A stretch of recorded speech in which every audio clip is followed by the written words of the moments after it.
Welcome to another Warframe video. I'll be going through the basics today on what you need to know about trading, making profit from what you farmed and get your actual money's worth or plat's worth, and what you think you've farmed for and how much time you put into the game on getting these items.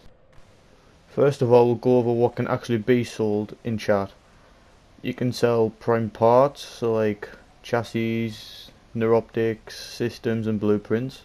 You can use mods, so things like heavy caliber, hydraulic crosshairs, stuff like that. Then you get ribbon mods that you get from doing your daily sorties, which is like random, but you can sell them. Some go for like thousands of platinum, some only go for like 100. Another thing you can sell is relics you can farm from things like Hydron. If you go through a certain amount of waves, you will get a relic. Not recommended in my opinion, but still helpful.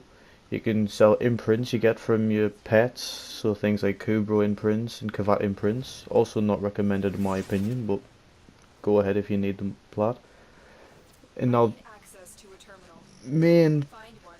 some of the main things you might want to trade up is Prisma weapons, prime mods, and vaulted items. So Prisma weapons is what the Void Trader brings on a 2-week basis. So for every cycle he comes, it's 2 weeks. He comes on the Friday and leaves on the Sunday. So you've got almost 3 days to get in there and get the stuff. He also brings the prime mods, so things like primed. I don't think he brings prime fury. I think that's a login reward, but he brings prime continuity, which is a really good mod, especially for Loki as we're using. And vaulted items. So these are warframes and weapons that come out primed, but then go away after a certain amount of time once a new primed warframe comes out. And the basics behind this is farm them before they're gone, or farm the relics before they're gone, and you can keep them and farm them afterwards. Keep all the items you've got for that warframe or weapon for a couple of months, then sell it later on down the line, because then the prices will increase and you'll gain more profit from what you farmed. So let's take Saren for instance. She came out, I think it was last year, 2017, and she got vaulted recently. What I did is I went, got all the relics I needed, got a group together. You don't need a group, but it's helpful. And then farmed all the parts, so like the chassis, the neuroptics, the blueprints, the systems. Farmed it, I got like 20 sets. And I just waited and waited and waited. I still got some to this day. And what I'm trying to do is let the price rise a little bit, so the want is much higher, or the demand is much higher than the supply. That means that the price will go even higher. That lets me sell it for more and make more profit that way. Now we'll actually go over what you should really be doing in the chat, in the how to use the filters of the chat, and what to post and how to post. So first of all, what I would do is spend a week or so just going through chat every day, just looking at the chat random different times, and see what works better for you. Personally, I put my region, which is used in your settings, put that into North America, and I know I'm in the UK, but I normally go on round about like 10 o'clock at night in the UK. That's usually decent for me. I normally get a few trades in. But what that actually allows or lets you to do is look out for the large influx of players that are going to be on that time, and because North America's a higher, it's like more populated than the Europe servers most of the time, especially at 10 o'clock at night, and it just lets people see my post I put up a lot more, and lets more players flood into what I'm trying to trade up. So say if I put up a Saren Prime set at 10 o'clock at night in the UK region, it won't. Not many people will like reply or even look at the trade chat. But if I did that in the North America servers, I might get 3, 4 people say, "Oh yeah, I'll give you this amount of platinum for this set," or "Give us your best offer, and I'll give you my offer." It just works better if you just find out what works. So also what you need to be using is the filters in chat. When you open up the chat, you can actually use filters in the background. So like, I'll put a video up in the background here, but what you need to do is actually open up your chat.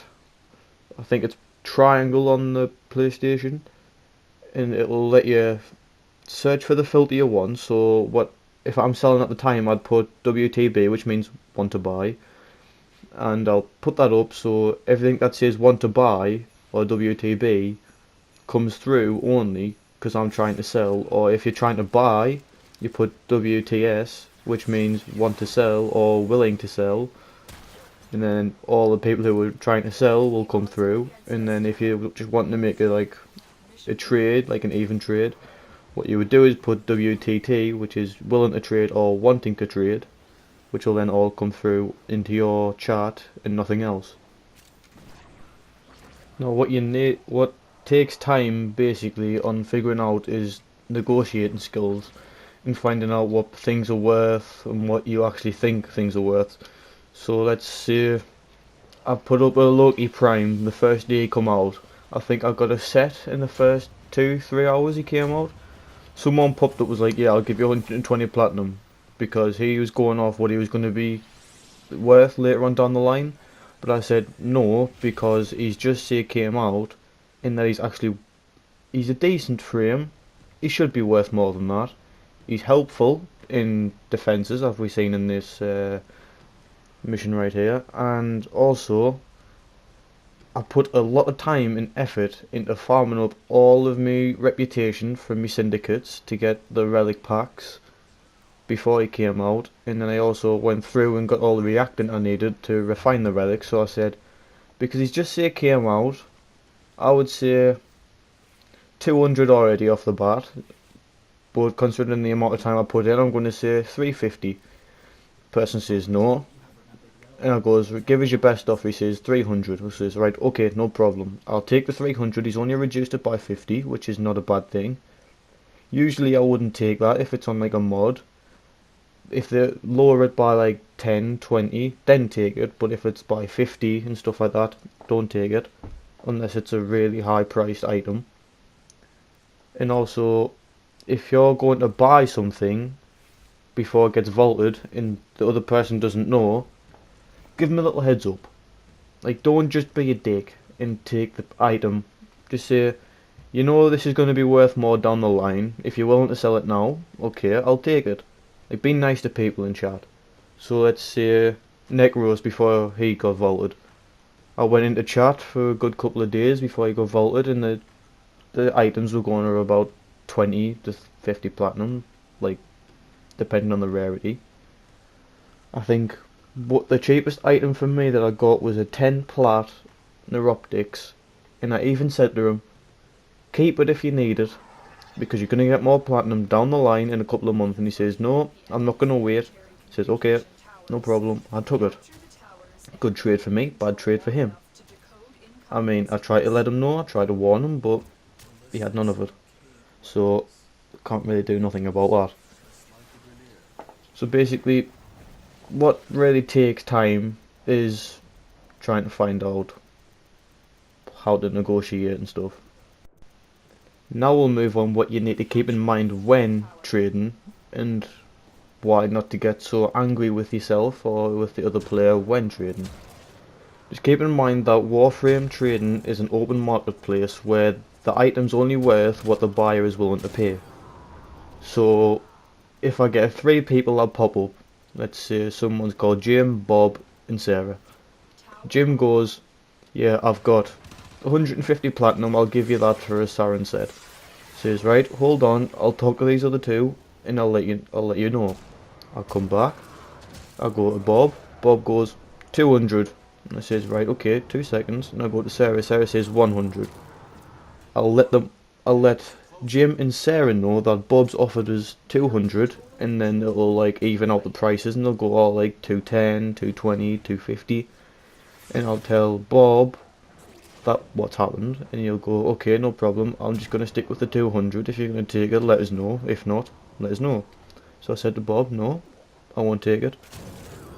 So now that Sarah's offered us 250, I'll take that, and I'll tell Jim that, sorry, someone else has offered us more, I'm going to take their offer. And he says, okay, no problem, I'll go find someone else. So just keep in mind that the item's only worth what the buyer's willing to pay. Yes, some people will take down your prices at a ridiculous amount, some people up your prices by a ridiculous amount, but that's what trading is. You're going to have to get used to it. It takes patience, it takes time and dedication. Just something you have to deal with. So basically, to conclude this whole video in a quick sum up, what you need to keep in mind is trading isn't for everyone. Yes, people want to make plat, people don't usually stick to it, but if you have the time, the dedication and the patience to actually sit there, help other players out, help yourself out in the process, and make plat, you'll be rolling in no time. Just keep in mind not to get angry with other people, just to stay calm, play nice, be nice to everyone, and just have a good time. That's all for me today. Like and subscribe. Thank you for watching. Goodbye.